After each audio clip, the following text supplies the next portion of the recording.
Good morning students, welcome back in my class physics bank के sir. So हम लोग पढ़ रहे हैं characteristics of sound. There are three characteristics by which one sound can be distinguished by another. पहला क्या था? Loudness. Loudness. Loudness किस पर डिपेंड करता है? Amplitude. एम्पलीट्यूड। सेकंड क्या है? पिच। पिच किस पर डिपेंड करता है? फ्रीक्वेंसी। Frequency. ठीक है। एंड थर्ड हमारा है क्वालिटी और टिम्बर। ठीक है, तो इस क्वालिटी और टिम्बर के बारे में डिस्कस करेंगे। ठीक, कौन सा ऑब्जेक्ट हाई पिच का साउंड प्रोड्यूस करता है? किस तरह का ऑब्जेक्ट हाई पिच का साउंड प्रोड्यूस करता है? स्मॉल ऑब्जेक्ट और large object? Small. Yes, very good. Small objects can produce high pitch sound. ठीक है, वेरी गुड। चलिए, तो आज हम लोग पढ़ेंगे क्वालिटी और टिम्बर ऑफ द साउंड। ठीक है, ये जो क्वालिटी और थर्ड कैरेक्टरिस्टिक्स है, ये कब हम लोग मेजर करते हैं? जब दो साउंड ए और बी, दो साउंड है और दोनों का लाउडनेस एंड पिच दोनों क्या होता है? सेम होता है। तो हम लोग थर्ड कैरेक्टरिस्टिक्स को डिस्कस करते हैं, क्वालिटी और टिम्बर। ठीक है, देखिए क्या कर रहा है। The quality of sound is that characteristics which enables us to distinguish one sound from another having same pitch and loudness। ठीक है, क्वालिटी कैसे मेजर करते हैं हम लोग? क्वालिटी मेजर करते हैं उसके वेव फॉर्म से। कोई भी साउंड जो होता है उसका वेव फॉर्म बनता है। क्या बनता है? Wave form. देखिए, साउंड दो तरह से जनरेट हो सकता है। साउंड जनरेट हो सकता है एक सिंगल फ्रीक्वेंसी, एक सिंगल फ्रीक्वेंसी। यानी कि यहाँ पर एग्जांपल देखिए, टर्निंग फोर्क है। अगर टर्निंग फोर्क को वाइब्रेट करेंगे, टर्निंग फोर्क को वाइब्रेट करेंगे, ठीक है, तो सिंगल फ्रीक्वेंसी का साउंड प्रोड्यूस करेगा। ठीक है, तो जो सिंगल फ्रीक्वेंसी का जो साउंड होता है उसको बोलते हैं क्या? नोट बोलते हैं या टोन बोलते हैं? बताइए। Note. उसको बोलते हैं टोन। क्या बोलते हैं? टोन। Tone. ठीक है, सिंगल फ्रीक्वेंसी का जो साउंड होता है उसको बोलते हैं टोन। ठीक है, बट ये हमारे लिए अनप्लीजेंट है। अगर हम एक ही साउंड को, अगर कोई एक ही, अगर हम पियानो का एक ही बटन को बार बार प्रेस करेंगे, ठीक है, पियानो का अगर एक ही बटन को बार बार प्रेस करेंगे तो क्या हम प्लीजेंट लगेगा? वो सुनने में अच्छा लगेगा? यस या नो? No, sir. ठीक है, नहीं सुनने में अच्छा No, लगेगा। sir. तो जो भी हम लोग साउंड जनरेट करते हैं वो क्या होता है? वो मल्टीपल फ्रीक्वेंसी होता है। हम लोग जो साउंड जनरेट करते हैं, हम लोग जो बोलते हैं या फिर कोई म्यूजिक सुनते हैं, वो क्या होता है? मल्टीपल फ्रीक्वेंसी का होता है। ठीक है, उस मल्टीपल फ्रीक्वेंसी को बोलते हैं हार्मोनिक सीरीज। क्या बोलते हैं? हार्मोनिक सीरीज और वेव फॉर्म। हार्मोनिक सीरीज या क्या बोलेंगे उसको? Wave Wave form. ठीक है, form. तो इसी वेव फॉर्म से अलग अलग साउंड सोर्स का, अलग अलग साउंड सोर्स का अलग अलग वेव फॉर्म जनरेट होता है। ठीक है, जैसे यहाँ पर एग्जांपल में देखिए, फ्लूट का, वायलिन का, ठीक है, मैन का या फिर शहनाई का अलग अलग क्या है? ठीक है, अलग अलग साउंड सोर्स क्या करता है? अलग अलग वेव फॉर्म जनरेट करता है और इसी वेव फॉर्म से हम लोग किसी भी साउंड का क्वालिटी को मेजर करते हैं। ठीक है, अब इसी को हम समझिए, जो लिखे हैं, एक्सप्लेन किए हैं, उसको समझिए। Any sound is actually made up of combination of multiple frequency. उसको क्या बोलते हैं? Harmonic series. ठीक है, ए साउंड ऑफ सिंगल फ्रीक्वेंसी, एक सिंगल फ्रीक्वेंसी का साउंड को क्या, कौन सा साउंड बोलेंगे? टोन। क्या बोलते हैं? Tone. And it is pleasant और not pleasant? Tone. It is not pleasant. ठीक है, एंड द साउंड, वैसा Pleasant. Sound which is produced by the mixture of several frequency, अलग अलग फ्रीक्वेंसीज को मिक्स करके हम लोग जो हम लोग जो ढोलक बजाते हैं, ठीक है, तबला बजाते हैं या फिर कोई म्यूजिकल इंस्ट्रूमेंट बजाते हैं, तो डिफरेंट डिफरेंट वायर होता है या डिफरेंट डिफरेंट लोकेशन पर उसको स्ट्राइक करते हैं, है ना? तो अलग अलग फ्रीक्वेंसी का साउंड जनरेट होता है और फिर हमको सुनने में वो काफी प्लीजेंट लगता है। आप लोग हारमोनियम देखे ना बजते हुए, तो क्या हारमोनियम में एक ही बटन को दबाया जाता है या अलग अलग तरह से बटन को दबाया जाता है? बोलिए। ठीक, अब देखिए, अलग-अलग. हाँ, तो उसको क्या बोलते हैं? नोट। क्या बोलते हैं उसको? नोट। सेवरल फ्रीक्वेंसी क्या बोलते हैं? नोट। और नोट सुनने में क्या लगता है? काफी ज्यादा अच्छा लगता है, प्लीजेंट होता है। ठीक है, अब नोट किस पर डिपेंड करता है? वेव फॉर्म पर। अलग अलग वेव फॉर्म, अलग अलग साउंड सोर्स का अलग अलग वेव फॉर्म जनरेट होता है, ठीक। एंड अलग अलग साउंड सोर्स का अलग क्वालिटी होता है, ठीक है। तो ये हमारा कंप्लीट एक्सप्लेनेशन था क्वालिटी का। एवरीथिंग इज क्लियर, यस और नो? बताइए। यस। वेव फॉर्म ए और बी में कौन सा प्लीजेंट लगेगा हमको सुनने में?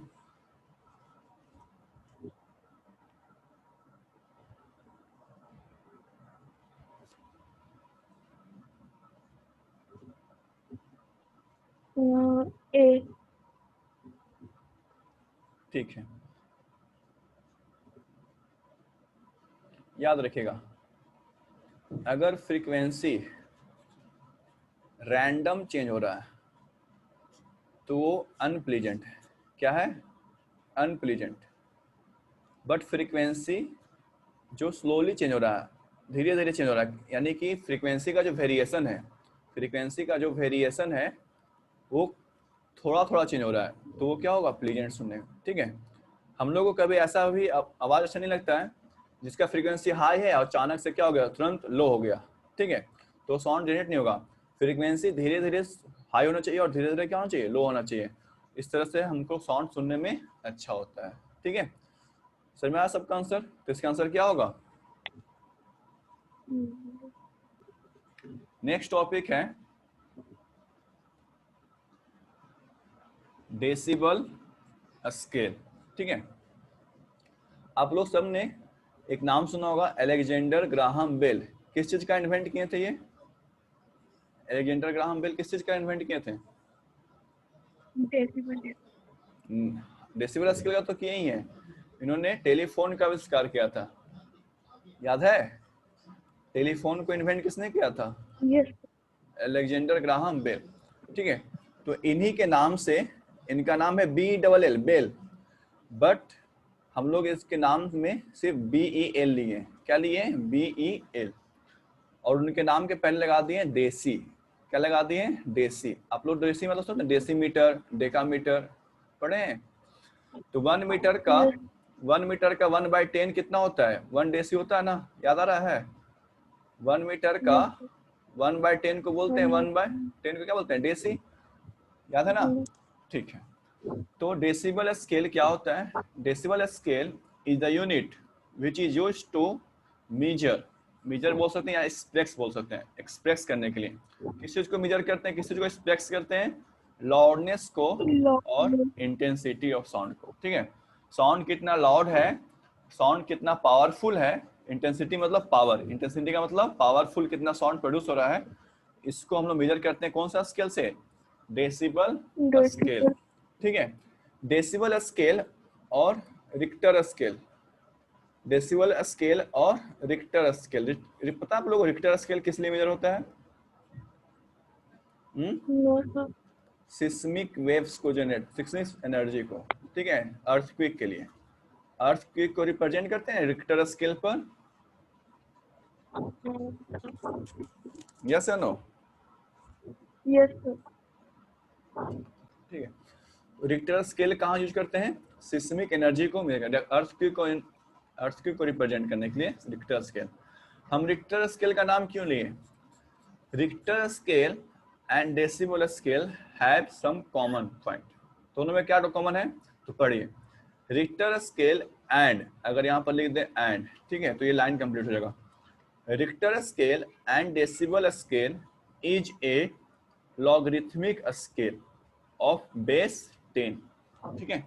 लॉगरिथमिक, आप लोग लॉगरिथमिक नाम सुने? लॉगरिथमिक, लॉग या लॉगरिथमिक नाम सुने हैं? यस या नो बताइए।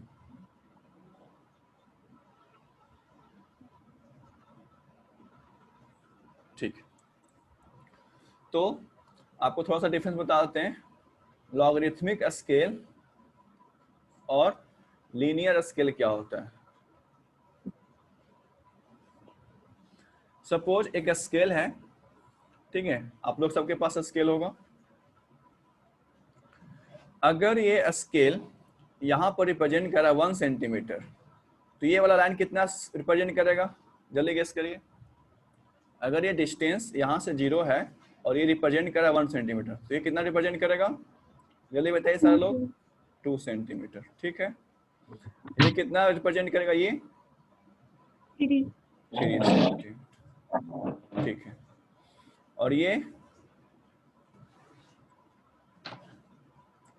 4 सेंटीमीटर, और लास्ट वाला कितना हो जाएगा? 15 लास्ट 15 5 सेंटीमीटर। ठीक है, तो ये कितना हो जाएगा? ये बीच वाला 4 और 5 के बीच में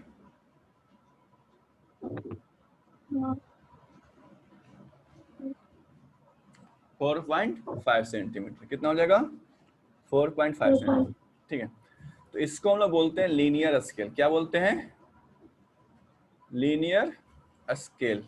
ठीक है, अब लॉगरिथमिक स्केल किसको बोलते हैं? देखिए, लॉगरिथमिक स्केल किसको बोलते हैं? देखिए, लॉगरिथमिक स्केल, सपोज ये स्केल है, ठीक है,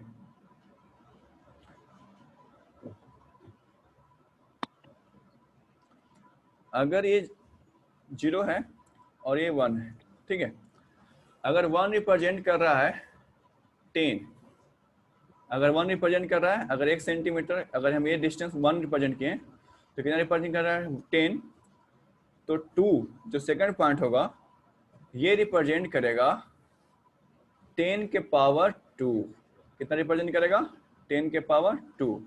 और अगर ये 3 पॉइंट है तो ये रिप्रेजेंट करेगा 10 के पावर 3।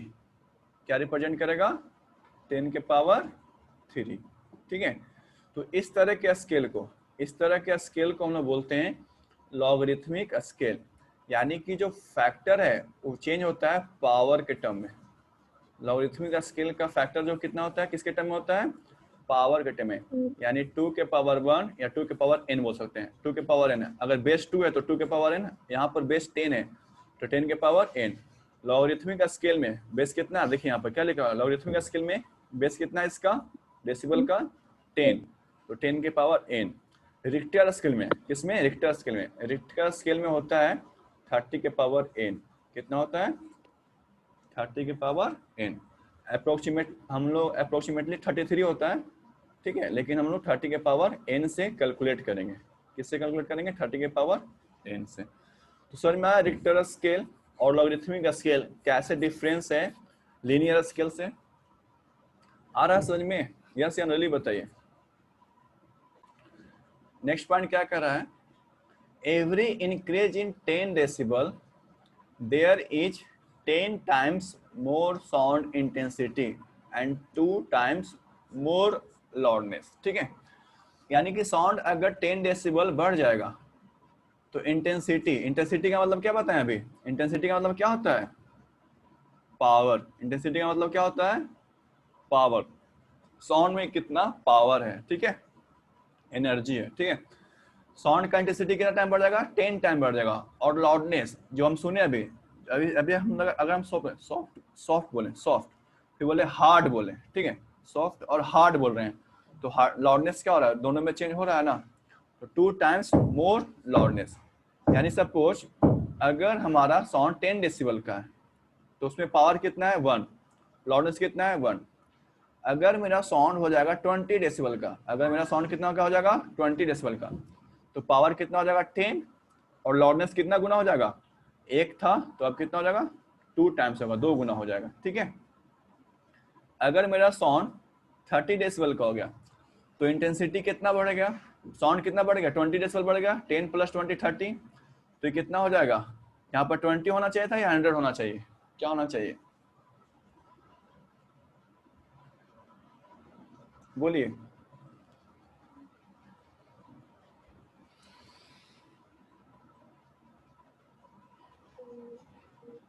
ठीक, यहाँ पर क्या होना चाहिए? 20 या 100? क्यों 100 क्यों हुआ?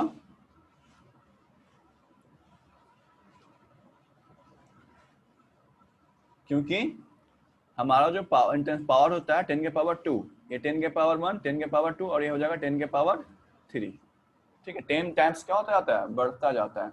इसका पावर 10 टाइम्स क्या होता जाएगा? बढ़ता जाएगा, ठीक है। अब देखिए कुछ लाउडनेस का एग्जांपल है।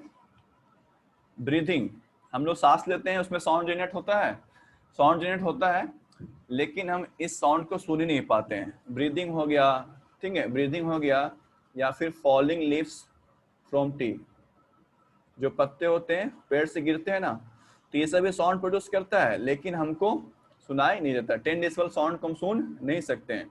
हम लोग साउंड सुन सकते हैं 20 डेसिबल से। कितना से? 20 डेसिबल। विस्परिंग, विस्परिंग मतलब क्या होता है? विस्परिंग मतलब बोलिए। यस, फुसफुसाना। ठीक है, ठीक है। तो इस तरह से बहुत सारा टेबल यहाँ पर दिया हुआ है।